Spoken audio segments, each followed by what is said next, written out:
capítulo de nuestro podcast En Simple, un espacio, una instancia de conversación en donde hablamos acerca de temas de envejecimiento de manera simple, sencilla, nos acercamos a las familias y a las personas mayores. Bienvenidas. ¿Cómo estás, Caro? Bien, ¿y tú? Bien, feliz, muy Estoy contenta. ansiosa. ¿Tú estás ansiosa Sí. porque este es un tema que te apasiona? Sí, además que yo soy fan de la invitada. No, sí, es que tenemos su propio fan club y ella quizás no lo sabía. Es más, yo debía haber traído el cartelito. Sí, con un sí. Sí. Bueno, hoy día vamos a hablar de un tema muy relevante, es un tema sensible, es un tema que pareciera que es muy complejo. Sin embargo, son cosas que tenemos que acercar a las familias de las personas mayores. A las personas mayores muchas veces da miedo abordar este tema, pero la invitada que tenemos hoy día es súper interesante porque ella ha logrado acercar este tema a más personas. Actualmente es la cofundadora de Opción Mayor, también es la directora ejecutiva de AIRAS. Estamos hablando de la doctora Marilu Budinich. Bienvenida, ¿cómo estás? Muchas gracias, muy contenta de estar hoy aquí en esta oportunidad, muy honrada además de la presentación, así que disponible para que podamos conversar. Oye, cuéntanos, Marilu, un poco de ti, tu trayectoria y qué estábamos conversando antes acerca de, bueno, cómo llegas a este tema a todo esto, demencias, que no lo habíamos mencionado. Sí, hoy día el gran tema de las demencias. Demencias, ¿cómo llegas tú a este Así como tema? en versión abreviada, porque ¿Sí? antes les estaba hablando la historia larga. Cuando yo salí de la universidad, en el fondo en mi primer año de universidad, tuve mi primer acercamiento a la geriatría. Y que fue, primero estuve en un hospital, donde no lo pasé muy bien en mi pasada de medicina interna, porque sentía que los pacientes eran muy complejos y que estaban varias semanas en la sala y se quedaban ahí. Y después me tocó pasar por geriatría, por la sala de geriatría, donde me di cuenta que eran los mismos pacientes que yo tenía en el otro hospital y que no era porque este hospital fuera más organizado, tuviera más recursos, sino que era la forma de hacer las cosas la que hacía una diferencia. Y por eso me gustó la geriatría y escogí posteriormente en el fondo esta oportunidad de hacer la especialidad de geriatría. Y ya estando en geriatría, me encontré con esa dificultad un poco, habiendo salido recién de la universidad, de sentir que uno le enseñaba medicina de forma fraccionada como el corazón, el pulmón, el intestino, y esto que uno le estaban pidiendo a los profes de querer articular todo, era muy difícil, ¿ya? Y estando como con esa un poco crisis, me toca llegar a la pasada de psicogeriatría. Y ahí descubro esta temática de las demencias y me encanta porque considero que es, para mí, desde mi perspectiva, como lo más desafiante desde el ámbito de la geriatría y que además uno se da cuenta de que dependiendo de lo que uno haga y cómo lo haga, puedes cambiar como la trayectoria de vida de las personas y de su familia. Así que de ahí en adelante, las demencias.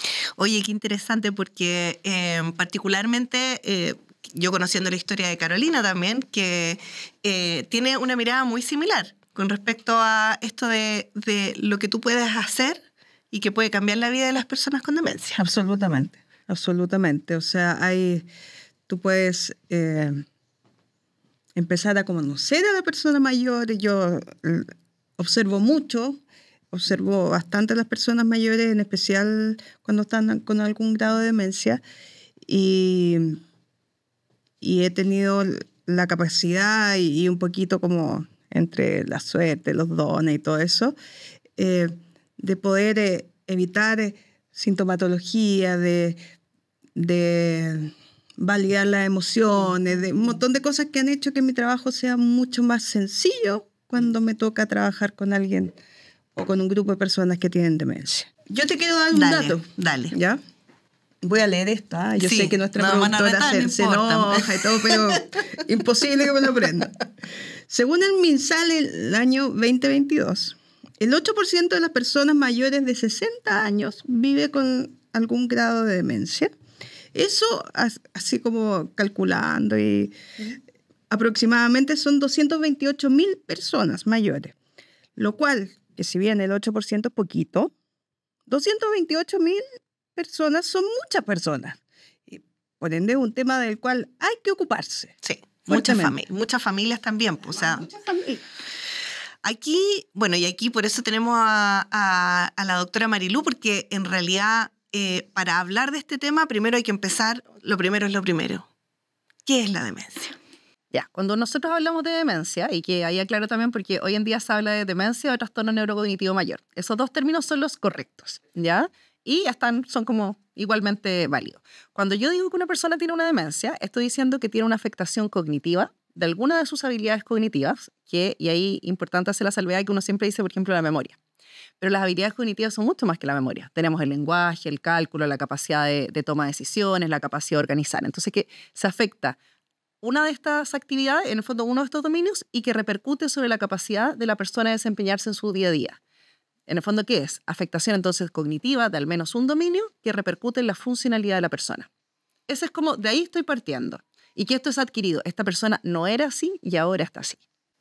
Oye, y mira, las personas en realidad, y me incluyo, digamos, antes de conocer a la Cabra y conocer el tema de las demencias, tenemos asociado mucho la demencia a la memoria derechamente. Entonces tú dices que es uno de los factores. ¿Pero qué tiene que ver la demencia con la memoria en realidad? Claro, es que en el fondo, como decimos, en general nosotros decimos memoria, pero la memoria, igual la misma memoria, tiene distintas como subcategorías. Hay temas que están vinculados con el lenguaje, qué sé yo, con distintas cosas. Entonces, ahí voy a retroceder un poquito, dice que está la memoria. Y por otro lado, está, cuando uno dice esto, como las habilidades que las personas tienen que dependen de esta, así como esta funcionalidad, que dependen de estas habilidades cognitivas, tenemos que pensar que también ahí, Carolina lo tiene muy presente en lo que es como la funcionalidad de las personas, ¿cierto? Nosotros, como seres humanos, nos desarrollamos en distinta complejidad. Hay actividades que son avanzadas, trabajar, viajar, por ejemplo. Hay actividades que se consideran instrumentales, como conducir, manejar el dinero, los medicamentos, y hay otras que son más básicas que tienen que ver con nuestro autocuidado, bañarme, vestir, la continencia, ese tipo de cosas. Y finalmente, bueno, nuestro cerebro es el director de orquesta. Por lo tanto, son las distintas habilidades del cerebro las que van a interferir en el fondo o facilitar el que nosotros vayamos desarrollando estas distintas funciones. No solo el cerebro, sino que también hay temas del ambiente, distintas cosas, ¿ya? Entonces, en el fondo, este tema de decir que es la memoria o que la memoria está buena o la memoria está mala tiene que ver con lo que como comunidad entendemos como por cognición, que cognición es igual memoria. A uno le preguntan, por ejemplo, a veces uno habla de la memoria, ¿y cómo está la memoria? No, la memoria está súper bien, se acuerda de todo. Ya, pero maneja sus medicamentos, puede conducir, sale solo. No, eso no lo hace porque está viejito o porque no sé qué. Claro. Entonces, la memoria está buena porque se acuerda de ciertas cosas, pero tenemos estas otras dificultades. Ahí, perdón que me voy a salir del libreto, perdón. Lo que pasa es que ahí tocaste un tema, no lo hace porque está viejito. Hay muchas veces que la familia evita que la persona haga cosas solo por el miedo de que les pase algo, lo cual les quita funcionalidad. Y por ende, no, es que no puede hacer nada. No puede hacer nada, efectivamente no puede hacer nada. Efectivamente no puede calentarse un plato de comida en el microondas. Es que uno como familia tiende a hacer eso, pues como es que tiene toda la razón la Caro, porque como que si algo está fallando en un ámbito de tu vida, tendemos como familia, por miedo, por lo que sea y lo que hemos visto, a impedir que, o creemos que eso tiñe todo, pues, como todos tus ámbitos de la vida. Eso es, más allá de lo que se ve como en la consulta misma, la familia interfiere. Aunque mucho amor y cariño, pero uno mete la pata. Como exceso de amor y cariño. Exceso de amor y cariño. Se puede interferir positiva o negativamente. Sí. Claro. Y ahí también quizás tienen este tema de lo que es como, quizás como este estigma hacia el envejecimiento, de pensar que todo lo que nos va pasando a lo largo que aparecen los años es envejecimiento. Entonces, que es normal. Entonces, no consultamos. Entonces, es normal que se me olviden las cosas, es normal que me caiga, es normal que se me escape el pipí, es normal que tenga menos fuerza. Y ninguna de esas cosas son parte del envejecimiento. Son condiciones que se hacen más frecuentes o más posibles en la medida que uno va envejeciendo. Pero no es el envejecimiento, es el resultado de enfermedades. Y lo mismo pasa con la demencia. La demencia no es normal. Nunca va a ser normal que yo tenga una afectación cognitiva que repercuta sobre mi funcionalidad. ¿Ya? Oye, eso que tú acabas de decir es tremendamente relevante para las personas, porque en realidad esta cruzada que uno lleva de, oye, hay cosas que no hay que normalizar, es un llamado también de atención a todos nosotros a tener más observación, como una observación más crítica de lo que está pasando en la persona mayor, en nuestra familia, como para no dejar pasar ciertas cosas. Claro, y en el fondo cuando uno dice esto, yo digo, en el fondo pensemos esto ya, afectación cognitiva más el tema de la funcionalidad, estamos diciendo que algo pasa, ¿ya? Cuando yo tengo sospecha o pienso que quizás puede haber una demencia o esta afectación, tenemos que ver qué es lo que está pasando. Y a veces mi falla funcional o mi falla cognitiva va a ser por una alteración específica, qué sé yo, a nivel de algún tejido o localización del cerebro, pero hay otras veces que va a ser por otras causas. Y que tienen que ver esto con lo que dice como con los diagnósticos diferenciales. En el fondo, ¿qué es lo importante? Que yo sepa que se me olvidan las cosas, así como signos de alerta. A todos se nos pueden olvidar las cosas, pero si se me empiezan a olvidar más las cosas, ¿ya? O si yo nunca he sido olvidadizo, eso es lo que va a importar. O si empiezo a dejarlos, a guardar o encontrar objetos en lugares donde no corresponde. Si se me empiezan a olvidar algunas palabras. No sé, a todos nos pasa de repente que vamos a la cocina y se nos olvida por qué vamos a la cocina. Pero después nos acordamos. Distinto es que yo no me acuerde nada. Nunca y que más. pasen las horas y no me acuerde más. Entonces, cuando yo tengo esos signos de alerta, ¿qué es lo importante decir? Mira, acá hay algo que es distinto. Yo no era así y ahora estoy así. Entonces, ¿qué es lo que tenemos que hacer? Una evaluación. Y con tranquilidad en el fondo y hablar del tema, porque a veces pasa que en el fondo, en la medida también en que yo le temo a si no las conozco, no voy a consultar y no voy a reconocer a tiempo. Y por otro lado, si las conozco pero pienso que no hay nada que hacer, no voy a querer consultar, no le voy a querer contar a nadie que me están pasando cosas y por lo tanto eso va a repercutir en que no vamos a poder vivir bien. Oye, la doctora tocó todos los temas. No, pero se acabó la entrevista. Sí, se acabó el podcast. Tocó todos los temas que conversamos anoche. Estábamos hablando entonces de cómo se relaciona la demencia con la memoria y entiendo entonces que la memoria es uno de los elementos y que va más allá de entonces solo recordar algo, ¿cierto? Exacto. Y en el fondo cuando estamos hablando de demencia o de estos dominios cognitivos, finalmente dijimos ya, son dominios cognitivos, lenguaje, cálculo, capacidad de planificación y esas cosas que repercuten sobre la funcionalidad de la persona, ¿ya? Pero yo no dije lo que era la funcionalidad. Y que tiene que ver que es esta como capacidad de desempeñarnos de forma autónoma en el día a día. Y que va desde actividades que son más complejas a otras que son más simples. Tenemos las más complejas que se llaman avanzadas, como viajar, tener un hobby, un pasatiempo. Luego vienen las instrumentales, que son con las que me relaciono con el entorno, conducir, que tienen que ver como con la subsistencia. Conducir, claro. Los medicamentos, cocinar, lavar, hacer aseo. Y luego vienen las que tienen que ver con mi autocuidado, que son las básicas como bañarse, vestirse, caminar, subir escaleras, la continencia y ese tipo de cosas. Entonces, estas afectaciones cognitivas, estas afectaciones de la funcionalidad se pueden ver por distintas cosas. A veces son por factores ambientales, por patologías, por medicamentos, qué sé yo. Y hay ocasiones en las cuales, si esa afectación de la funcionalidad tiene origen en esta afectación de los dominios cognitivos, yo tendría que pensar en una demencia. Y acá hay un tema que también es muy socialmente aceptado, y yo he aprendido que no es así, pero ¿existe la demencia senil? Es una muy buena pregunta, porque yo al principio dije, los términos correctos serían al día de hoy demencia o trastorno cognitivo mayor, perdón. Y resulta que la demencia senil no es un buen término porque no existe, porque hace mención a que la demencia sería parte del envejecimiento, y la demencia no es parte del envejecimiento.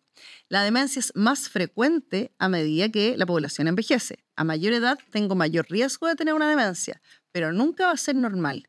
Por eso está mal que hablemos de demencia senil, porque sería normalizar el proceso. Es como, tiene demencia senil, tiene demencia de viejito. No, pues, o sea, en el fondo, ¿esto es o no es? Claro, es como, está viejito, entonces tiene demencia. Y es normal. Y es normal, porque ya está viejito. Y no es así. Y no es así. O sea, de hecho hay un comercial muy antiguo de una fundación que muestra a la persona mayor como en situación de calle en blanco y negro. Y se interpreta que esta persona está con problemas de memoria, está con demencia. Ese comercial que salió en los años 80-90 le hizo pésimo al tema de considerar como los olvidos como algo no normal de los mayores. Así como que era parte de... Como instaló un tema irreal o que no era lo correcto. No es lo correcto, porque acabamos de ver que el 8%. Claro, lo que pasa es que si uno lo ve, todo depende de donde uno lo quiera como evaluar en los números, porque claro, uno dice 8%, pero las cifras internacionales son variables. Uno dice ya, a los 60 años como el 1%, y de ahí cada 5 años se va duplicando. Entonces, cuando yo estoy con una población de más de 80 años, lo más probable es que un 30% tenga algún grado de deterioro cognitivo, algún grado de afectación de sus habilidades cognitivas. ¿Ya? Pero uno dice, eso es harto, y por eso tenemos que hacernos cargo y estar atentos. Pero tengo un 70% que no. ¿Ya? Lo mismo pasa con temas de vejez y de funcionalidad, en el fondo, que si uno va perdiendo movilidad o requiere más apoyo, sí, es un tema también del que tenemos que hacernos cargo, ver cómo prevenir, cómo acompañar a esas personas, pero no son la mayoría de la población. Entonces, cuando eso pasa, yo tengo que saber que eso es a causa de algo, no son solo los años. El mensaje a las familias y a las personas mayores es, como no hay que normalizar este tipo de cosas, hay que poner atención, eso es lo primero. Tal cual. Poner atención. Tal cual. Ya, y acá hay otro tema que a mí también esto a mí me pasa porque yo voy teniendo conversaciones con gente. Por ejemplo, ayer estábamos hablando en mi trabajo, estábamos hablando del tema de la demencia, entonces decían, no, pues que mi suegra no tiene demencia, tiene Alzheimer. Entonces la pregunta es, ¿cuál es la diferencia? ¿Qué es qué? Demencia y Alzheimer. Son muy buenas todas las preguntas, ya. ¿Cierto? Porque, a ver, la demencia o trastorno neurocognitivo mayor siempre se dice que es un gran paraguas. Donde yo digo es afectación cognitiva que repercute sobre la funcionalidad, y vamos a ver después en distintos tipos de severidad, ¿ya? Eso es el gran paraguas. Pero esto se debe a distintas causas dentro del cerebro, ¿ya? A distintas enfermedades o procesos. Y dentro de esas, la causa más frecuente de demencia es el Alzheimer, ¿ya? Entonces, si uno dice, en el fondo, si yo estoy hablando de Alzheimer efectivamente es demencia. Pero no todas las demencias son Alzheimer porque no se producen necesariamente por eso mismo, ¿ya? Entonces, ¿qué es lo que pasa? Como la demencia por Alzheimer es la más frecuente, estamos hablando sobre el 60% en general, es de la que más se conoce. Por lo tanto, uno muchas veces toma el modelo de evolución de la enfermedad de Alzheimer para explicar las cosas que le pasan o le pueden pasar a las personas con demencia y sus familias.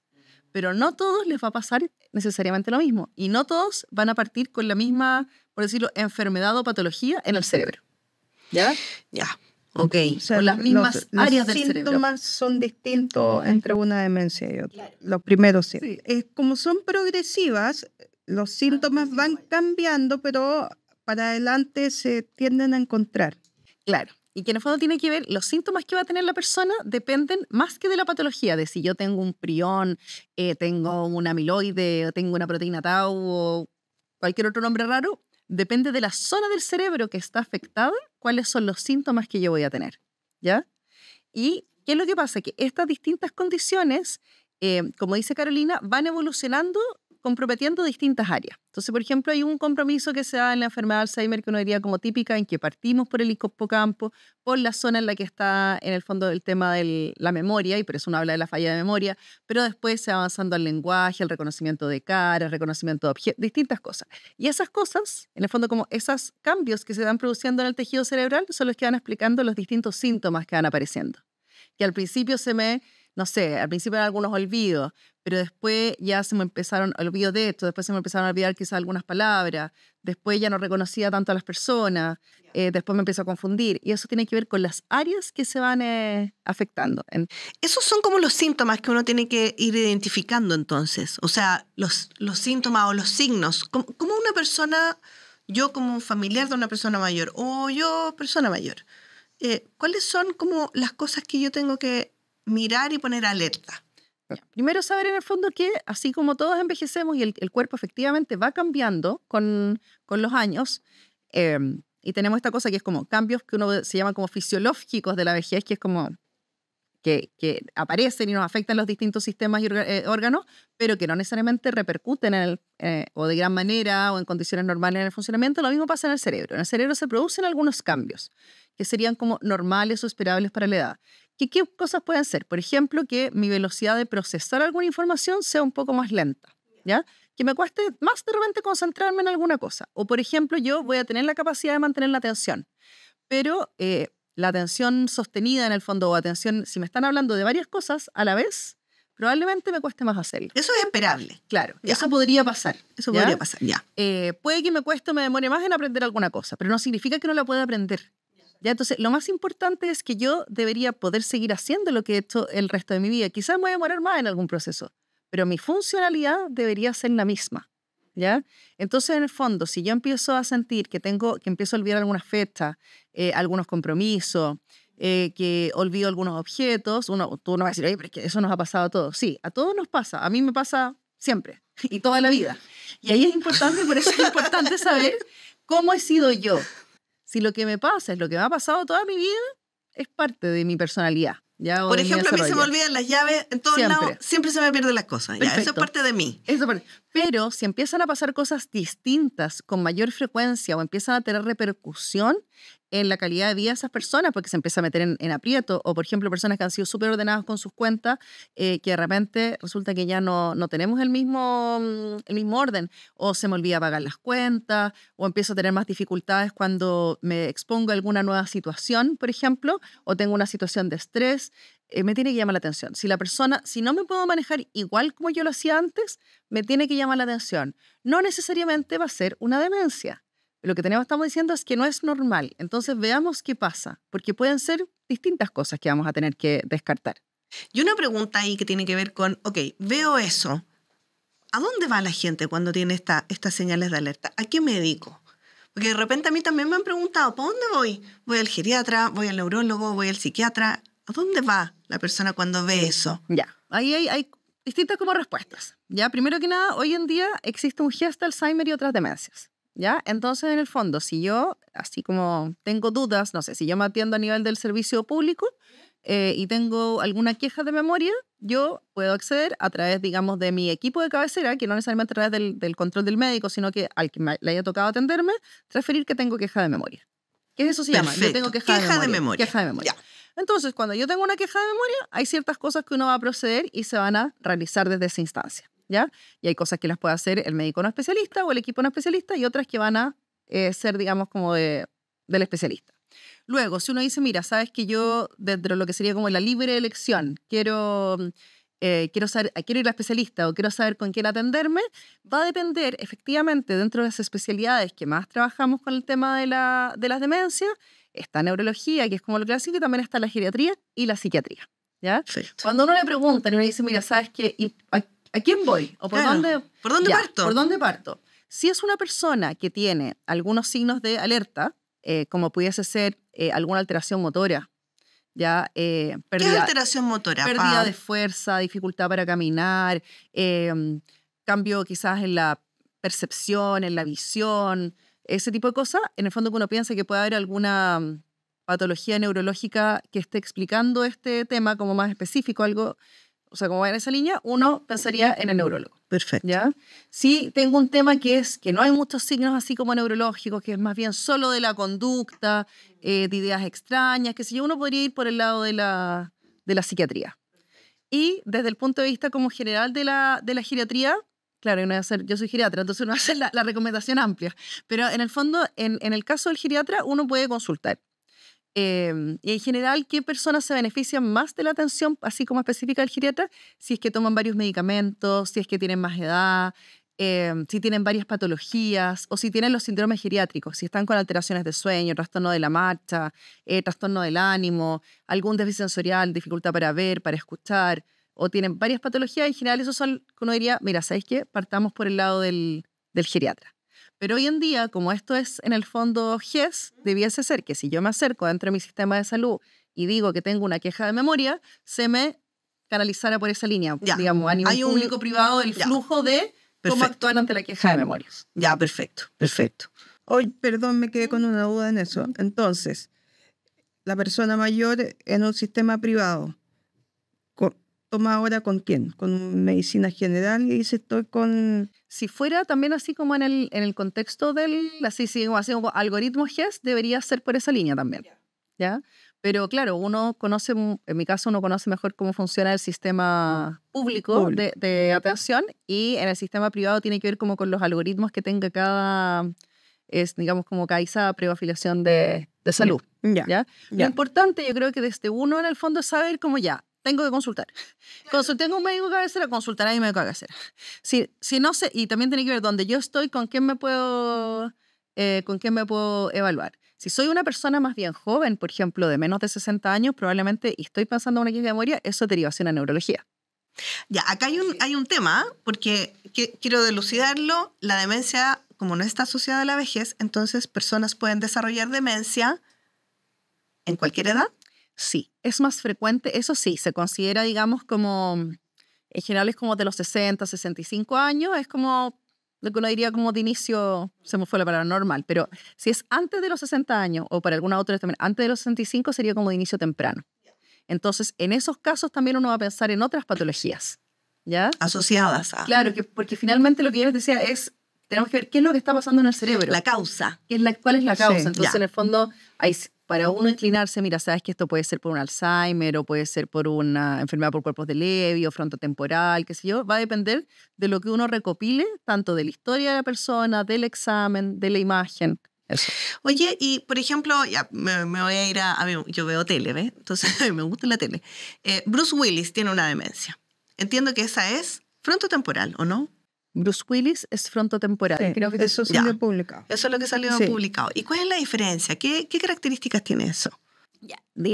Cuando uno habla así como de los principios, hay un montón de causas de demencia, de cosas en el cerebro que pueden generar esto que decíamos, afectación cognitiva con repercusión funcional.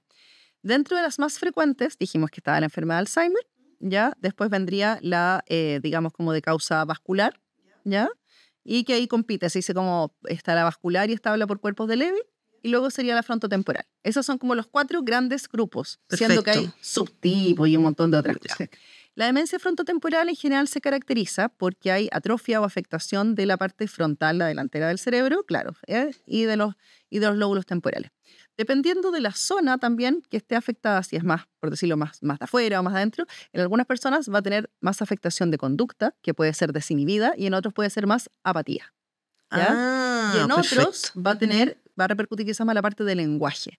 Entonces hay temas que son de lenguaje y de conducta. Y hay personas que tienen variantes que son más bien conductuales y que lo que se ve esto es como cambios de conducta, y en otras de lenguaje. Y ahí vienen también ciertos subtipos y variedades. ¿Qué pasa con la demencia en general frontotemporal? Que tiene estas alteraciones que se pueden ver en personas más jóvenes, también se pueden ver en mayores, pero pueden aparecer con más frecuencia en jóvenes, y que tenemos estas alteraciones de conducta, compromiso y con como compromiso del lenguaje, y en general evolucionan más rápido. Que evoluciona más rápido. Evoluciona más rápido una demencia frontotemporal que una demencia, por ejemplo, tipo Alzheimer. Todo esto si nos movemos dentro de lo que son los promedios. Hay un caso que me marcó el corazón. El caso de una persona en un contexto, una persona mayor en un contexto residencial, en un ELEAM, establecimiento larga estadía adulto mayor. Y la persona estaba con un diagnóstico muy vago de deterioro cognitivo, pero claramente aquí había algo mayor. Era una persona que estaba absolutamente apática, principalmente apática. Que rara vez fijaba, te miraba, como que tenía la mirada perdida. Y al equipo de la residencia y a mí se nos ocurrió que pudiéramos hacer una intervención con ella.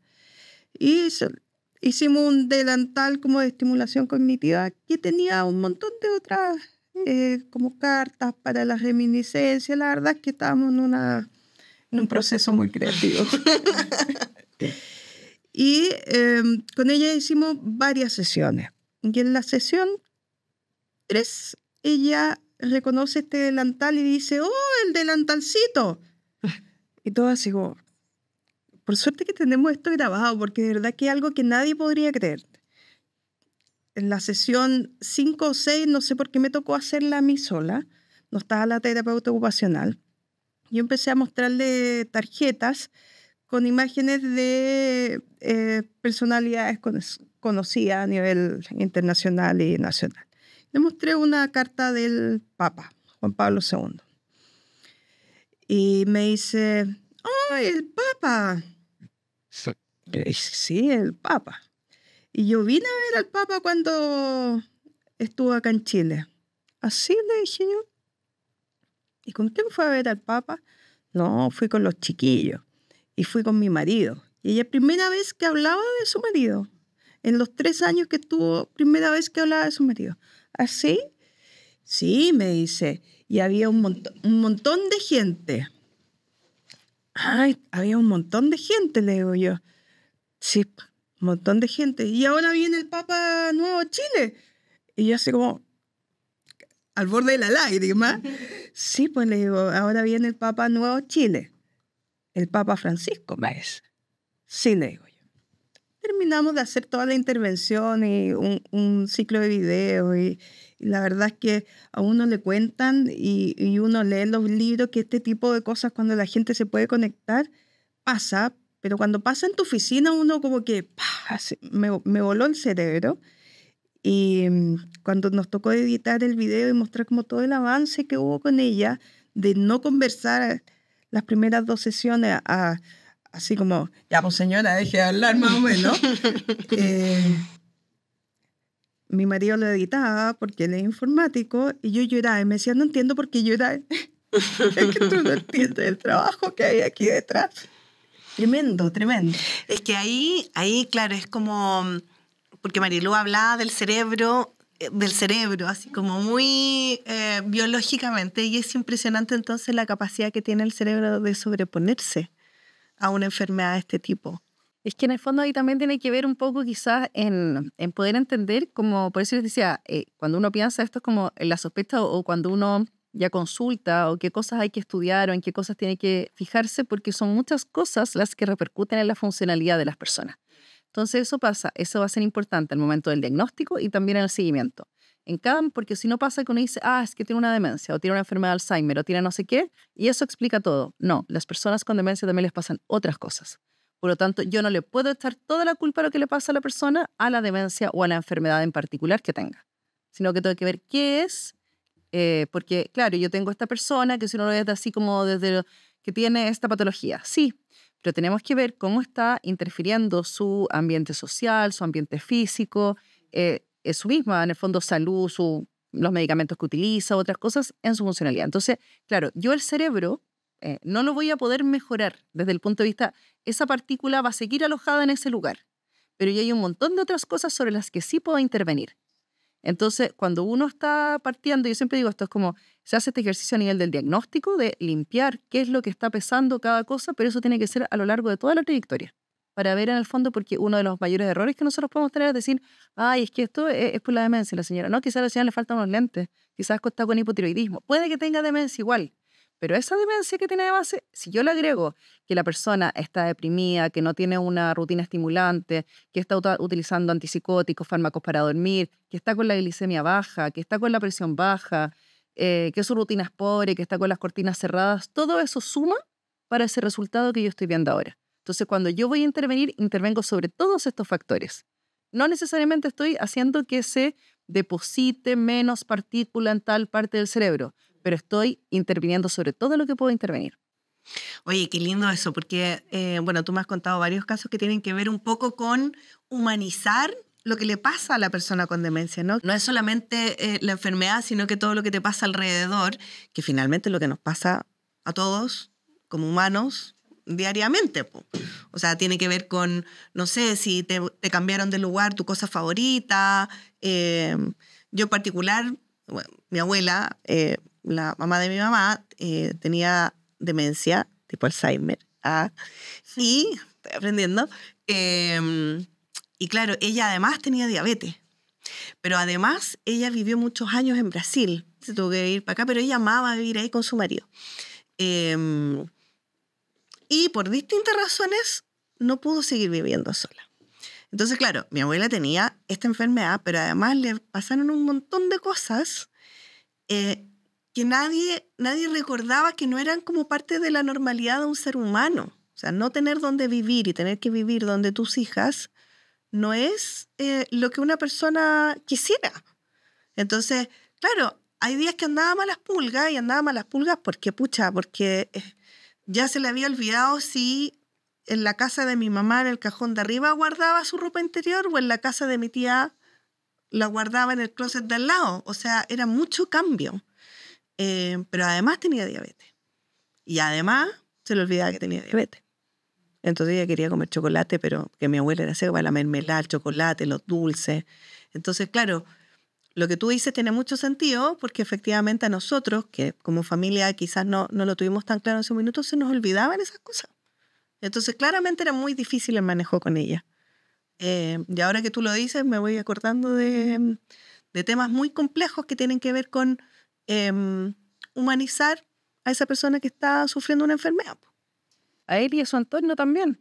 Porque, por ejemplo, cuando uno dice, no sé, si yo trabajo con un familiar o con un cuidador o algo así, no es lo mismo acompañar a una persona que tiene diabetes y EPOC y no sé qué cosa, a una persona que tiene diabetes, EPOC y además demencia.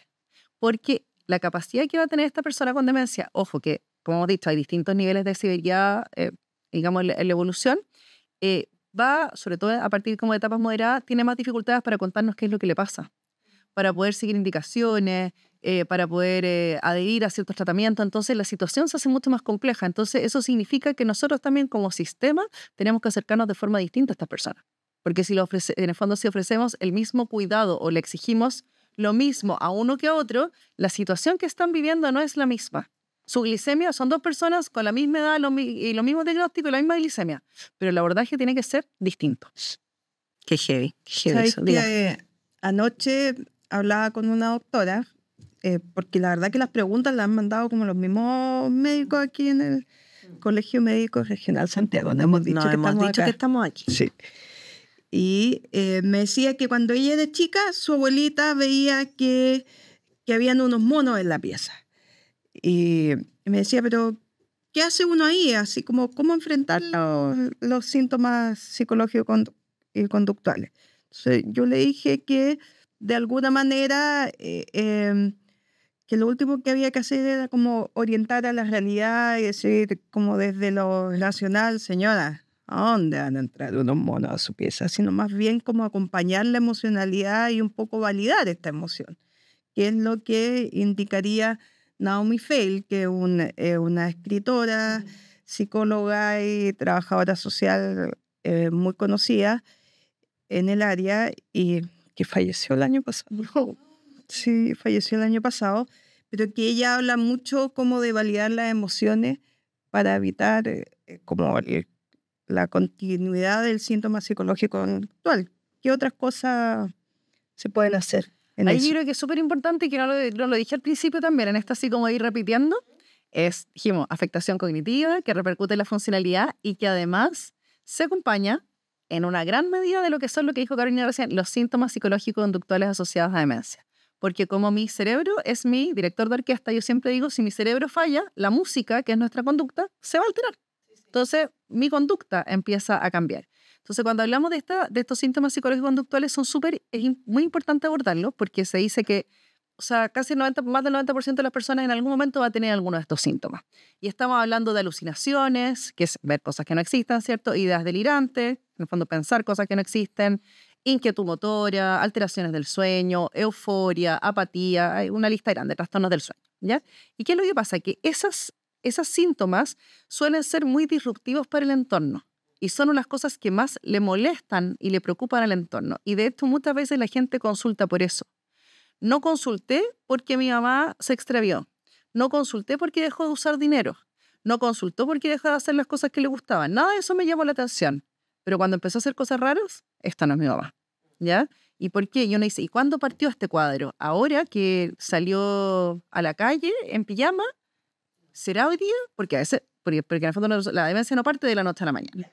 Si hay un cambio agudo en la conducta y que parte de la noche a la mañana, yo estoy pensando en otro cuadro. No estoy pensando en demencia. La demencia es algo que sea lento. ¿Ya? Entonces, ¿qué es lo que pasa? Las alteraciones de conducta nos llaman la atención y generan esta como disrupción. Y ahí lo que dice Carolina, ¿cómo podemos abordar esta situación?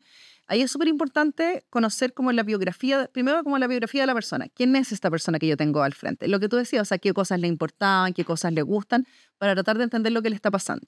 Después de ver qué es lo que le pasa. Porque a veces uno dice, no, es que mi mamá se agita, o mi mamá grita. Ya, pero evaluemos esa situación. ¿Qué estaba pasando o qué pasa antes de que la persona grita? ¿Qué pasa durante? ¿Qué pasa después? Porque si yo digo ya, mi vecina grita, yo me voy a imaginar una cosa. Puede ser que uno va a ver a las personas y es que está gritando desde porque es media sorda y está hablando fuerte y por eso es un grito. De que está gritando por la reja de su casa, de que le quieren hacer daño y está presa. Es distinto. Es un grito igual. Entonces ya. Y ahí tenemos que pensar, ¿qué le puede estar pasando a la persona que se está manifestando de esa forma? Y en general uno tiene que ir viendo como este tema de las necesidades insatisfechas. tiene hambre, tiene sueño, está aburrida, tiene mucho estímulo, ¿ya? Le duele la guatita, no ha ido al baño, en el fondo como qué cosas que son de ella o de su ambiente físico, de su ambiente social, están afectando. Y eso en el fondo es lo que uno como trabaja para tratar de probar y decir, lo que dicen algunos expertos es como, ya, ¿cuál es la situación? ¿Cuándo pasa? Devolvamos la película hacia atrás, es un video. ¿Qué estaba pasando antes? ¿Qué estaba pasando durante? Ya.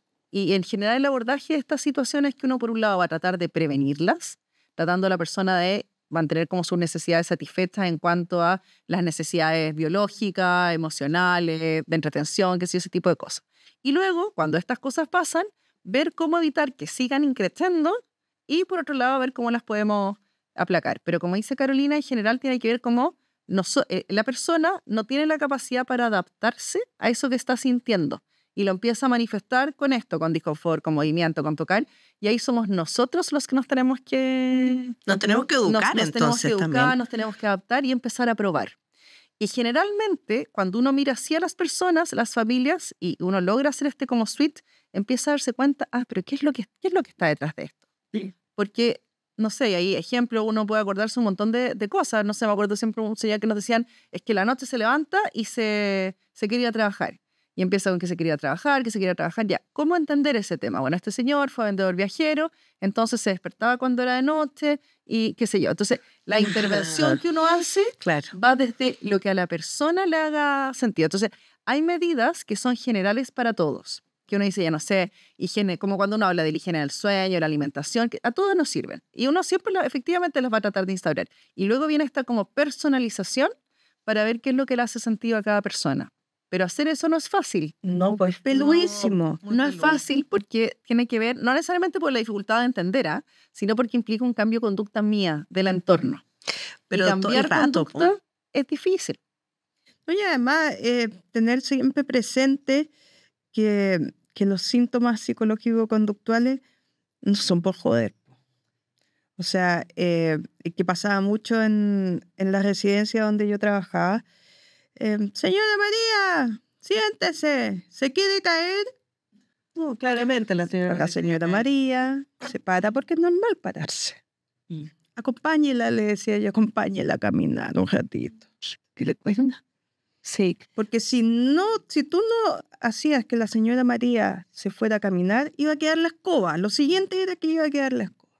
Entonces, era como un poco anticiparse a que quedara una escoba que no solo afecta a una persona, va a afectar a todas las personas que están alrededor. Entonces, igual ahí cuando hablaba Marilú también de lo que tú comentas, de este cambio conductual de uno adaptarse como familia, esta es una enfermedad que finalmente tiene un gran impacto en las familias. Emocionalmente es muy difícil manejarlo. Yo recuerdo cómo lo vivía mi familia, lo vivía yo.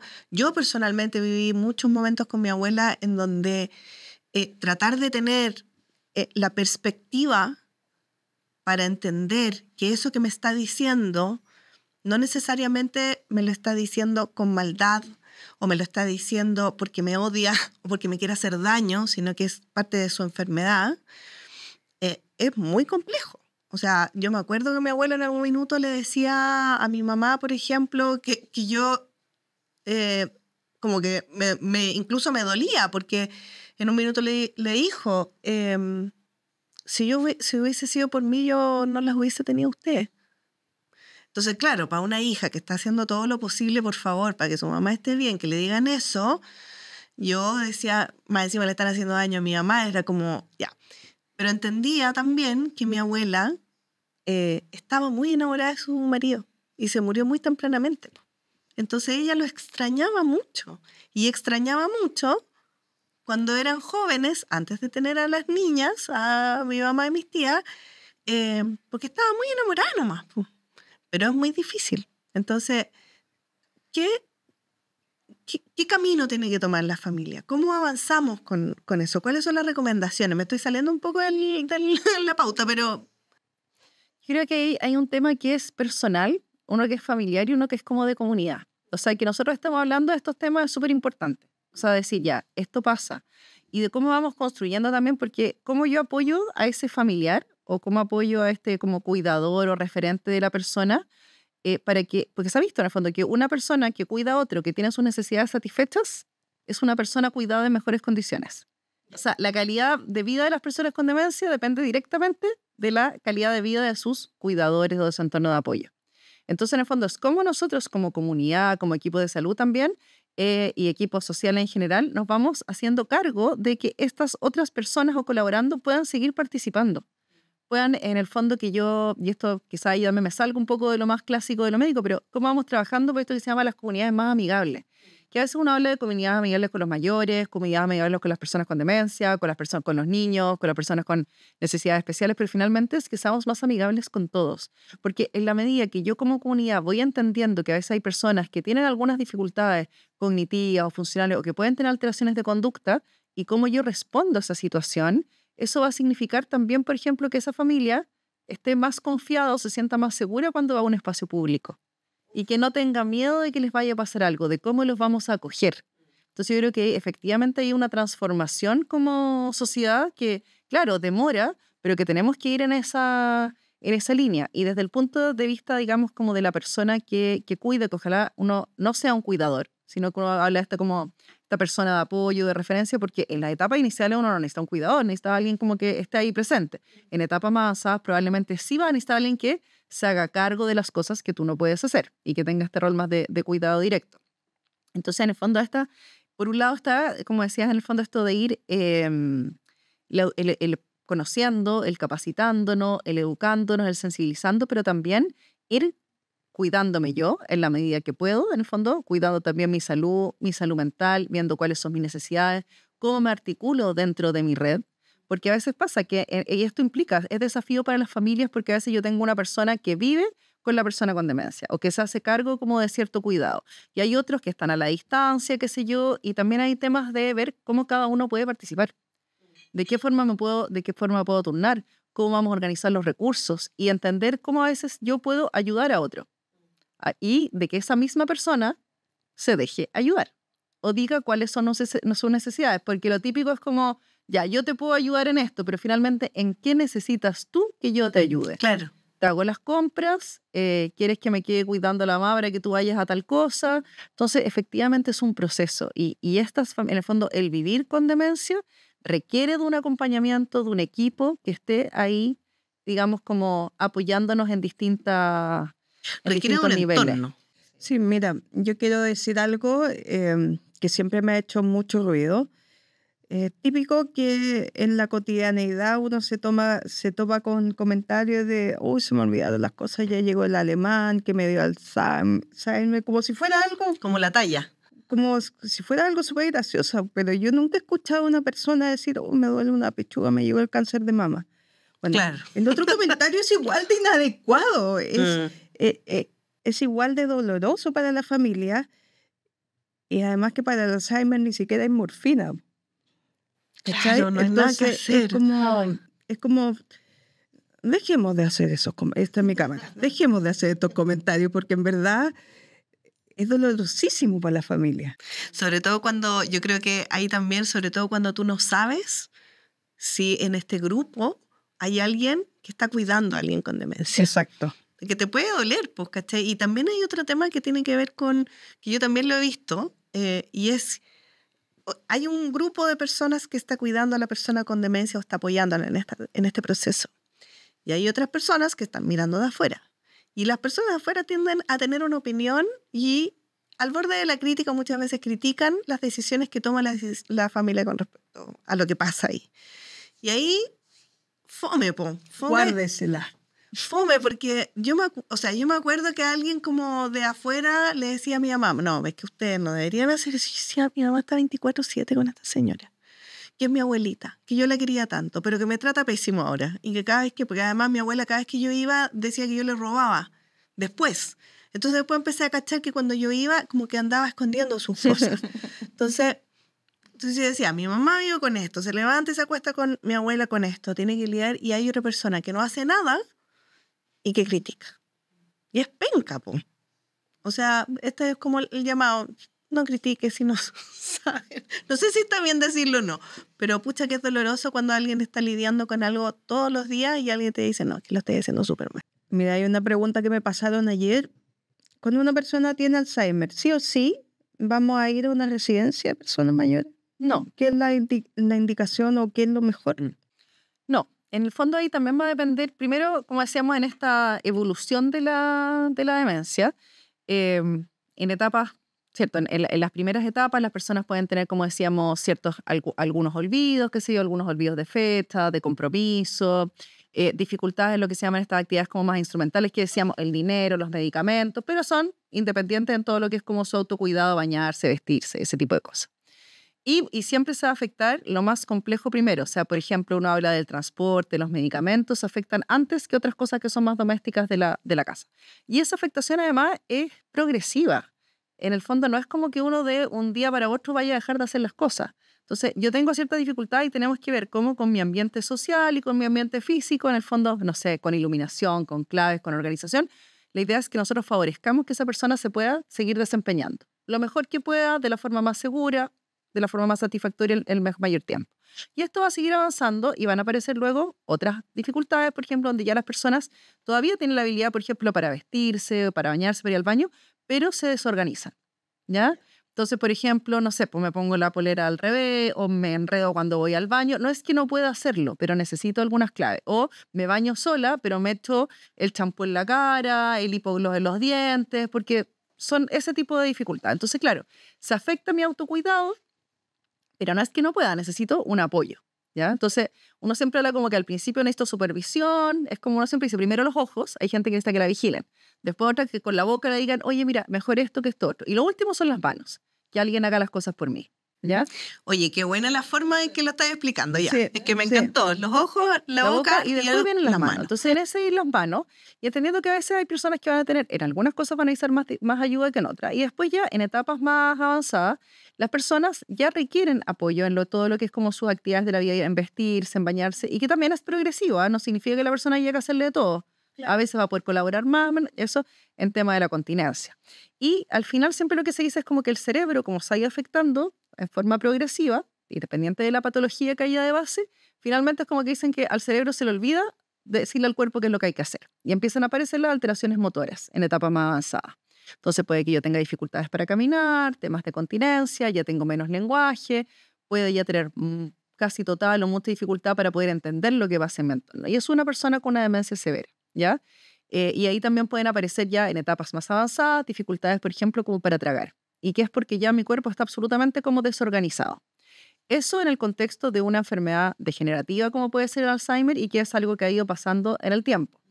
Ojo, porque a veces yo puedo tener una persona que tiene una demencia leve y que tiene un accidente vascular y se afectó la deglución. No es lo mismo.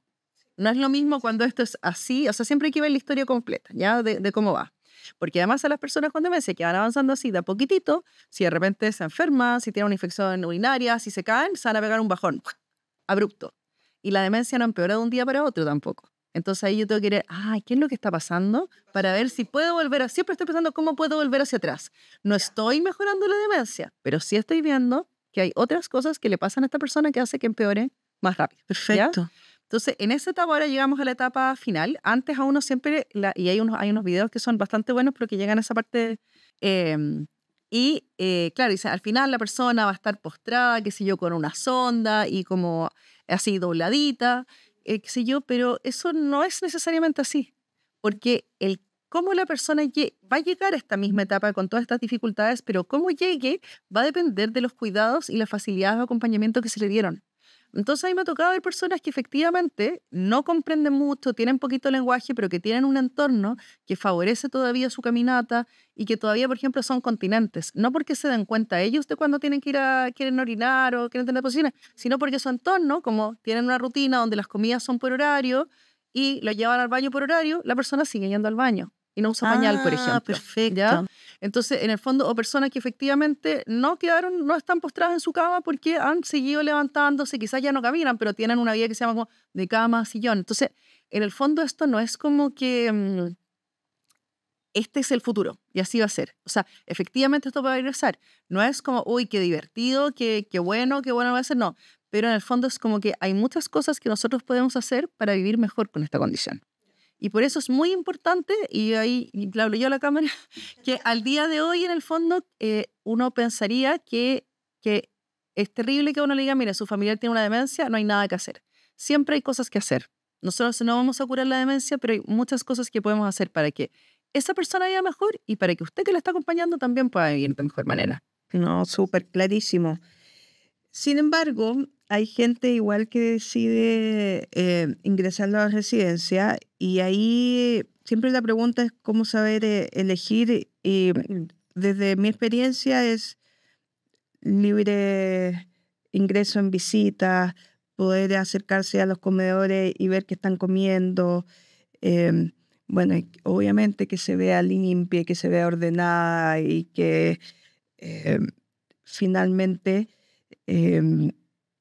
la residencia pueda siempre contestar todas las preguntas que tienen sus apoderados, que así se llaman los hijos que ingresan en la residencia. Claro, y gracias porque no respondí la pregunta, pues dije que iban a pasar distintas cosas, pero no dije eso. Claro, efectivamente, claro, el tema del ingreso a la residencia va a depender de que cada persona va a ir evolucionando y luego va a tener que ver con los medios que yo tengo para poder cuidar a esta persona, con medios económicos, medios de la disponibilidad social, en el fondo cuál es el entorno con el que cuento, cuál es la voluntad que tiene esa persona. Por eso son decisiones que son finalmente individuales. Medios emocionales también, porque al final, o sea, este es como meto mi cuchara, pero como emocionalmente estoy preparado o no para asumir el cuidado de esta persona, entendiendo todos los factores que, o sea, uno siempre quisiera estar con su familia y uno siempre quisiera cuidar, pero también yo creo que hay que ser responsable con uno mismo en ese sentido. Por eso ella dijo que el cuidador tenía que estar bien para poder cuidar. Claro, y dependiendo de cuál es mi condición, si yo no tengo la condición de salud para poder hacerlo, y también entender cuando uno dice que a él llega el momento de pensar en una residencia, no es que yo tenga que pensar en la residencia, por ejemplo, en una etapa avanzada, o porque quizás para mí la etapa más desafiante es una etapa moderada. Hay gente que piensa que a veces, por ejemplo, hay personas que cuando las personas tienen mayor dependencia física, les significa menos carga emocional que cuando tenían más independencia física y más dificultades conductuales. Cada situación es súper particular. Entonces yo creo que lo importante es ir viendo eso y cómo vamos, en el fondo, cómo vamos satisfaciendo esta necesidad. Y siempre pensar en la residencia como algo temporal. Porque en el fondo uno se pone en esta condición de que va a ser para toda la vida. Puede que sí, como puede que no. El tema es que tengo que ver qué necesidades tiene esa persona, cómo las puedo cumplir afuera de la residencia y cómo las puedo poner en la residencia. Porque a veces la persona entra a la residencia y puede que las condiciones de esa persona que decían que no se pudiera cuidar fuera, ahora ya no están. O que las condiciones del entorno que no podían cuidarla fuera, ahora cambien. Entonces, en el fondo, por eso uno tiene, esta cosa es algo que hay que irla viendo momento a momento. Y efectivamente, como pensando, viéndola, hay distintas sugerencias que uno puede, digamos, como considerar al momento de poder elegir una residencia, de cuál es el lugar, desde temas de recursos, desde si, por ejemplo, la persona de residencia tiene alteraciones de conducta, cómo manejan y abordan esas alteraciones de conducta en esa residencia, cómo eso va a ser súper importante, si tienen capacitación o no en manejar a personas que tengan dificultades de conducta o que tengan demencia. O si tienen un equipo de salud completo, porque hay veces que hay una TENS, está el administrador y el personal de aseo, y tampoco hay un equipo tan completo, entonces hay que ir. O sea, hay que vitrinear, primero hay que vitrinear harto. Ahí nosotros, ahí en opción mayor, ¿les puedo pasar el reclamo? Dale, pasa el reclamo nomás. Ahí en opción mayor, si uno va a las notas de interés, tenemos varias que tienen que ver con esto, como cómo elegir una residencia, cómo acompañar a una persona en el momento del ingreso a una residencia, porque a veces uno siempre piensa como en el residente, pero también hay todo un proceso que pasa en la familia. Y a veces uno dice, ¿sabes qué? Yo estoy súper cansada y uno dice, oye, pero si ahora tu papá está en una residencia, estoy igual de estresada, tengo pena. Sí. No me puedo organizar para ir a verlo. Entonces, en el fondo también, eso así como tú decías, en el fondo como sin juzgar, bueno, saber que van a pasar ciertas cosas. Entonces, también saber que van a pasar ciertas cosas en el entorno y también en esa familia nos permite abordarlas de mejor manera y saber que la familia en la residencia sigue siendo tan fundamental como era afuera, porque finalmente la familia es la que la conoce de toda la vida. Y también tenemos que valorar todo el esfuerzo y el trabajo que pone la gente en la residencia, Pero no pensar que a veces pasa, es como, no, es que la residencia sí lo saben tratar y como yo no sé, ya no es necesario que yo vaya. O como mi mamá se le olvida que yo voy, no es necesario que yo vaya. Mira, qué heavy eso, qué heavy eso. Una vez me pidieron de una residencia privada ayuda. Y yo llego a la hora de almuerzo, que es como la hora más importante para los residentes. Y había una queja permanente de que la señora Juanita era agresiva. Y que siempre la señora Juanita, y en verdad la instrucción que se me había indicado era como ayudar en torno a esta señora Juanita. Entonces ya la señora Juanita ese día andaba enferma en la guata y el menú de ese día era carne al jugo con arroz. Entonces a la señora Juanita le ponen esta cuestión, la enfermera se da cuenta, va corriendo, le agarra el plato y le quería dar unos tallarines cocidos. Pero empieza este forcejeo donde una toma el plato por un lado y la otra toma el plato por el otro lado. Y plato buena, se cae al piso, se quiebra y la señora Juanita se pone a gritar. Y por lo tanto se demuestra que es agresiva al parecer. Por supuesto. Entonces, la mesa, las 4 mesas que rodeaban, que hacían un total de 20 personas aproximadamente, muy alteradas. Entonces, terminó el horario de almuerzo, la señora Juanita, por supuesto que no almorzó, estaba indignada, porque además la señora Juanita había sido enfermera, entonces ella declaró todos los protocolos que no debieron haber ocurrido. Y termina todo este tiempo y me junto con todo el personal que estaba. Les dije, chiquillas, ¿qué pasó? No, es que la señora Juanita es agresiva. ¿Es agresiva la señora Juanita? Porque resulta que si usted me cambia esos tallarines verdes que me va a dar. Horrorosos. Horroroso. Por esta carne al jugo con arroz. Es que yo me habría acordado de toda su familia. Entonces, la verdad es que, ¿qué habría hecho yo? Yo habría asumido el error. Y habría andado pendiente de la señora Juanita todo el día que iba a estar más complicada en la guata. Porque finalmente esto terminó en un problema no solo de la señora Juanita, sino de 20 personas más. 20 residentes quedaron muy alterados. Entonces, es como la observación, como el sentido común, muchas veces te ayuda, como lo que uno dice, pero ya, hagámoslo de manera distinta, salgamos un poquito de la dinámica de lo que debe ser. Es como cuando me decía, perdón doctora, pero cuando me decía el paciente con diabetes que quería comerse un pedacito de torta, yo le daba un pedacito chiquitito de torta y me decía, pero tiene diabetes. Sí, pero también tiene hartos años, entonces la verdad es que lo voy a hacer feliz un ratito. Vamos flexibilizando algunas cosas. Sí, eso además tocaste un tema y es que, o sea, no es que me quiera alargar, pero súper importante. Esa persona, de alguna u otra forma, o sea, lo que hiciste fue tomar una decisión por esa persona. Le quitaste algo que quería decidir y que todavía, entiendo por lo que dice la doctora Marilú, es que todavía pueden decidir. Y eso es súper relevante. Ya, entonces, consejo para familia o persona mayor. No orientar a la aquí y ahora. O sea, mamá, la pared es blanca, le estoy diciendo. No. Que hoy día es domingo. O sea, no establezcamos estas como discusiones absolutamente innecesarias. Y sí intentar recordar un poco la biografía, que es lo que decía la doctora, cuáles eran sus gustos, qué les gustaba, qué no les gustaba, porque seguramente esto va a ayudar fuertemente a evitar síntomas conductuales. O sea, si yo soy una persona que me carga el olor a vainilla en desodorante ambiental, lo más probable es que después, si es que algún día me llega a dar una demencia, lo más probable es que genere un síntoma psicológico y conductual respecto a esto. O sea, y si me gusta el tango, póngale tango, que lo va a hacer tanto más feliz. Muy probablemente se calme. Consejo.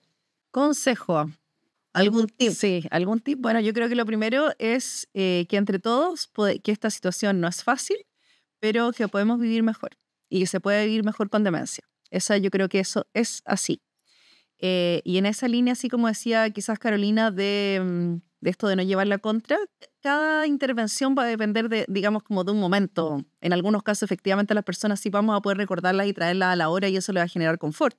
Y hay otras a las que no les va a generar confort. O sea, por ejemplo, hay personas que uno dice, mira, es que me pregunta 1000 veces ¿dónde está la mamá? No, es que tu mamá ya se murió.